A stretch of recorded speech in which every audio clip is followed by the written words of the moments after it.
एवं बाल विकास मंत्रालय और स्कूली शिक्षा एवं साक्षरता विभाग द्वारा संयुक्त रूप से तैयार किए गए हैं राज्यों और केंद्र शासित प्रदेशों को सह स्थान प्रक्रियाओं को सुदृढ़ करने का रोड मैप प्रदान करते हैं। और अब मैं विनम्र निवेदन करती हूँ माननीय महिला एवं बाल विकास मंत्री भारत सरकार श्रीमती अन्नपूर्णा देवी जी से कि वो मंच पर आए और मुख्य संबोधन प्रस्तुत करें। करतल ध्वनि से मैम का स्वागत कीजिए।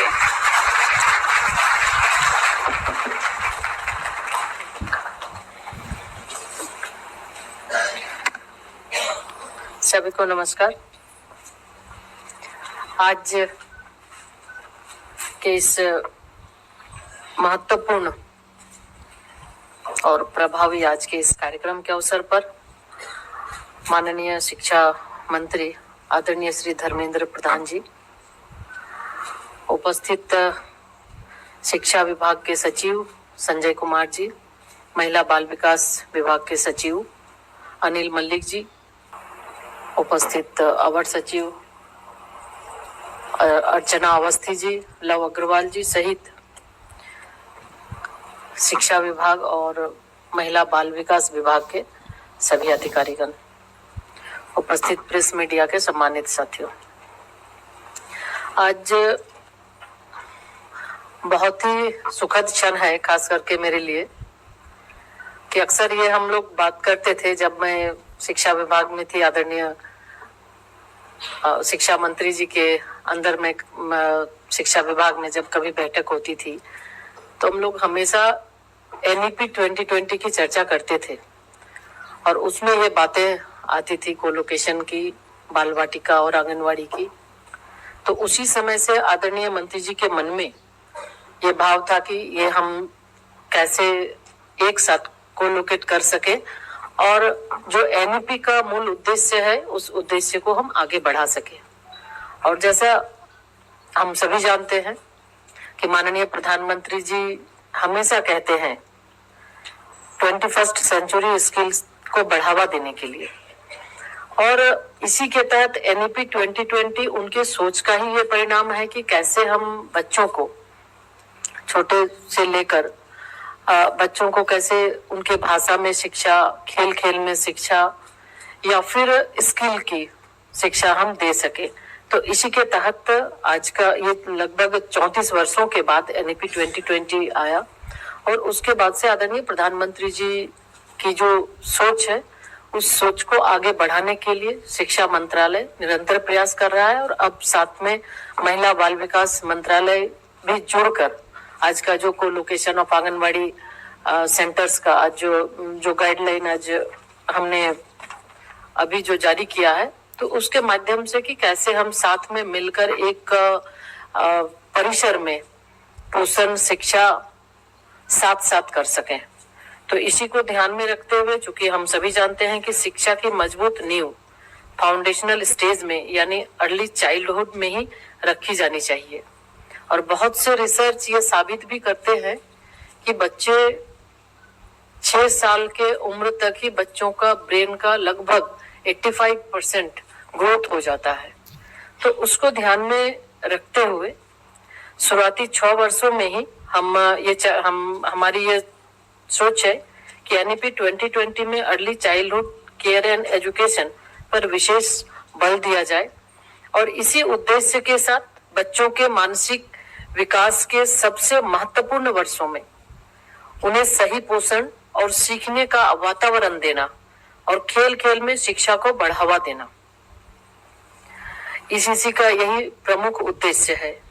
और जब एक बच्चा विद्यालय में प्रवेश करता है तो वह केवल अक्षर ज्ञान ही नहीं पाता, वह जीवन के मूल्यों, स्वास्थ्य की समझ और सामाजिक चेतना से भी परिचित होता है। अभी कई ऐसे देश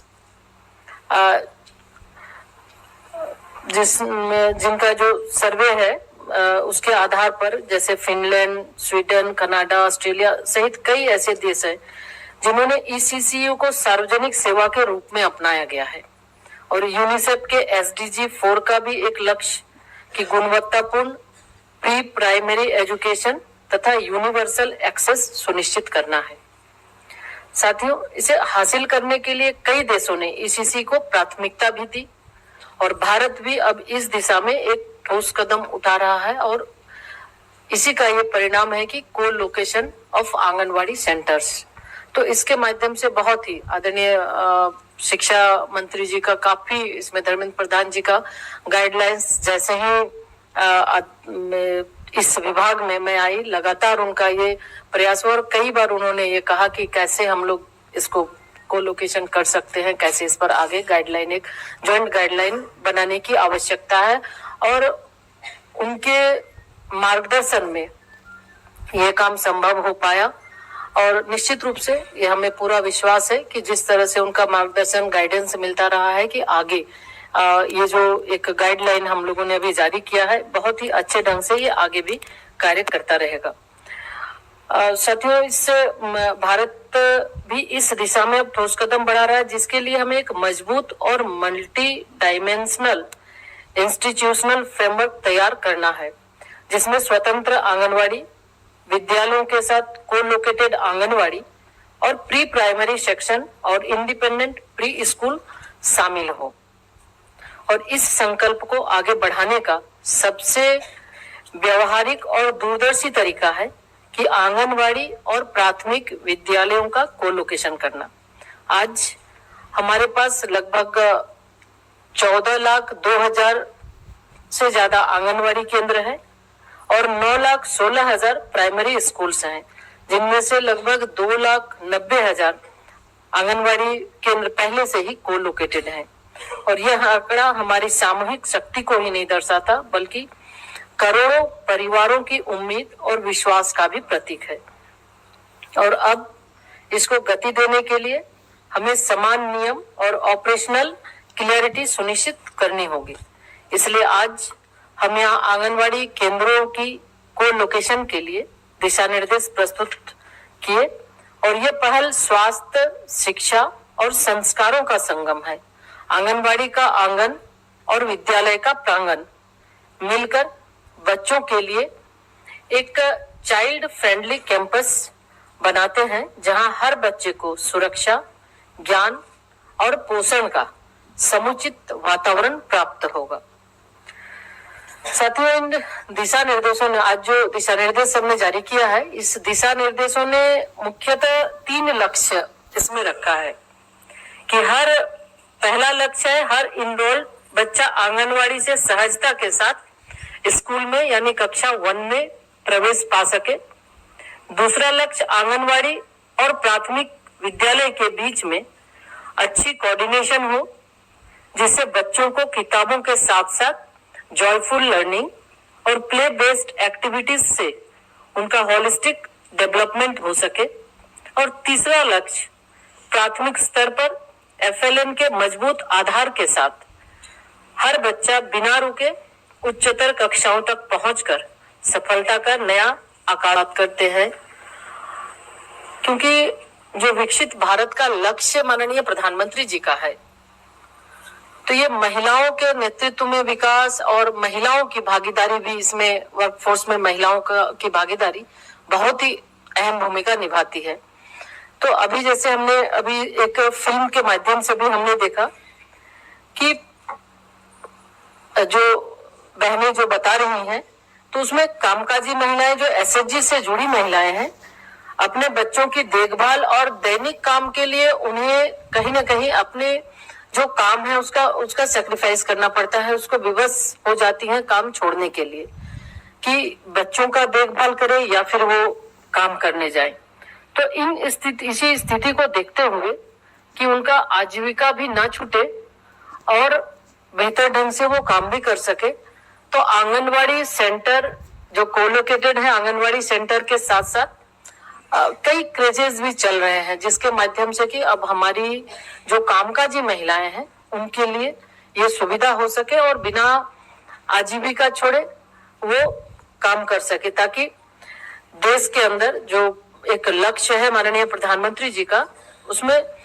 व्यक्तिगत रूप से उनके विकास में बाधा ना हो और देश की प्रोडक्टिविटी को भी नुकसान न पहुंचे। तो इसको भी ध्यान में रखा गया है और अब एक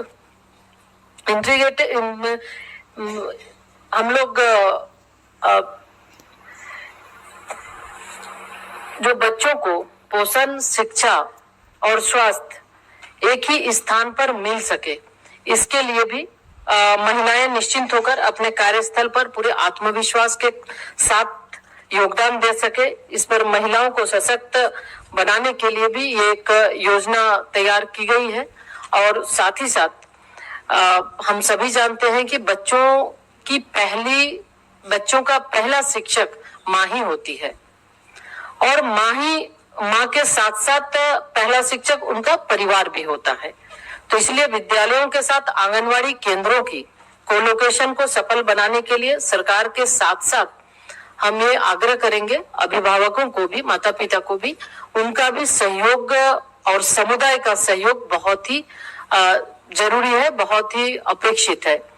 और लगातार इस तरह के कार्यक्रम को, जहां समुदाय आधारित कार्यक्रम को जिस तरह हम लोग देखते हैं कि माननीय प्रधानमंत्री जी के द्वारा भी आह्वान किया जाता है और आह्वान एक जन आंदोलन का रूप ले लेता है, तो निश्चित तौर पे आज एक के बाद एक, चाहे शिक्षा की बात करें, स्वास्थ्य की बात करें, स्वच्छता की बात करें, तो निश्चित तौर पे इसको भी समुदाय आधारित समुदायों का इसमें भागीदारी बहुत ही अहम हो जाती है, और तभी हम इसको और बेहतर आगे बढ़ा सकते हैं। और साथ ही साथ एक छत के नीचे होने से हमारे बच्चे भी बहुत ही अच्छे ढंग से, जब आंगनवाड़ी केंद्र में आएंगे तो आंगनवाड़ी केंद्र के बाद उन्हें जब विद्यालय जाना होगा